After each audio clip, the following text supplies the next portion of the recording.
Hello, you're watching BBC World News. I'm NAGA Munchetty. Our top story: a passenger ferry carrying 476 people sinks off South Korea's southern coast. Welcome to the programme. Other stories that we're keeping across for you. First, passengers were told to jump overboard as a passenger ship began sinking off the South Korean coast. A terrifying ordeal for the 476 people on board, many of them students on a school trip. Officials say 161 people have been rescued so far. The operation is still underway. Well, the South Korean Coast Guard says that one person was found dead in the sinking ferry. Let's talk to our correspondent Lucy Williamson, who's in Seoul. Lucy, obviously the news is coming through as this is all happening. What more can you tell us? Going to keep you up to date. As Lucy made clear, lots of conflicting reports coming through about what's happened to this ferry. We're going to sift through them and make sure we bring you as much accurate information as possible. Now, a special operation against pro-Russian separatists is underway in eastern Ukraine. So far, government forces have regained control of one airbase. Russia has reacted angrily to the move, calling on the UN to condemn the action. Vladimir Putin said the escalation had put Ukraine on the verge of civil war. Gabriel Gatehouse sent this report from the Kramatorsk airbase. High levels of complacency and inadequate security at Camp Bastion in 2012 led to the Taliban attack that claimed the lives of 2 US soldiers, this according to a committee of British MPs. The Commons Defence Select Committee report says that lessons must be learnt from the incident in Afghanistan, as Caroline Wyatt explains. Nigerian security forces are searching for 100 teenage girls abducted by suspected Islamist militants of the Boko Haram group in the northeastern state of Borno. A Nigerian senator told the BBC that a large truck which was thought to have been carrying them has been found abandoned. It's thought that the girls are now being forced to trek through a forest. Well, these abductions come just a day after 71 people were killed in 2 explosions at a bus station in the capital Abuja, which is also blamed on the group.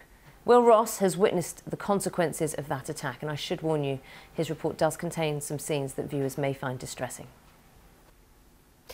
Let's talk to Alice. Let's find out what's happening in the world of business. Now, China, this is something we've discussed loads. The world is often looking to see how well the economy's doing there, and it's been disappointed of late. Exactly right, Naga. It's hugely important. I'll see you then. See you then as well. See you then. Look forward to it. Thanks, Alice.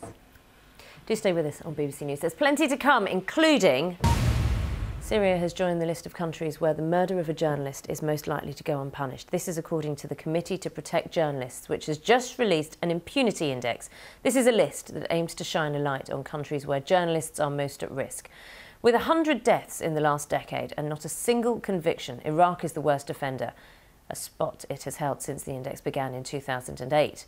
96% of the victims are local reporters, the majority covering politics, corruption and the war in their home countries. Those behind the crimes are prosecuted in less than 5% of cases. Perhaps because government and military officials are considered the leading suspects in 26% of the murders. Political groups, including armed factions, are thought to be behind more than 40% of the attacks on journalists. Well, for years, Pakistan has been considered one of the most dangerous countries for the press. According to the report, there has been modest improvement, though, with the recent convictions of 6 people for the killing of a television journalist. For many journalists, though, the risks still remain, as Pakistan ranks 10th on the impunity index. The underwater search for the missing Malaysia Airlines plane has resumed. The robotic bluefin submarine is back in the water, looking for any sign of MH370, which went missing more than a month ago and is believed to have crashed into the southern Indian Ocean. The mini-sub's first mission was cut short on Tuesday. Analysis of the data it collected has drawn a blank. The end of the beard is nigh. Not according to fashion stylists, but to evolutionary biologists. Australian scientists have found that as facial hair grows more common, it becomes less attractive. The clean-shaven look has become more desirable to potential mates. Let's find out if they're right. We sent our science reporter James Morgan to one of the beard capitals of Britain. Aren't you all fascinated now about perhaps how James looks under that beard? Perhaps we'll get him to shave it off. What do you think? Are you a beard person, or do you just, like me, not really a big fan? Get in touch with me on Twitter. My address is @BBC Naga. It's always good to hear your thoughts on the stories that we're covering here on BBC World News. Don't forget, Alice is going to be up next in World Business Report. She's taking a look at the economy of China. It's slowing and the world could be a little bit concerned if it's not driving economic growth. Now, though, it's time to take a look at the weather where you are. Let's hope the sun shines. I'll see you in a moment with the headlines.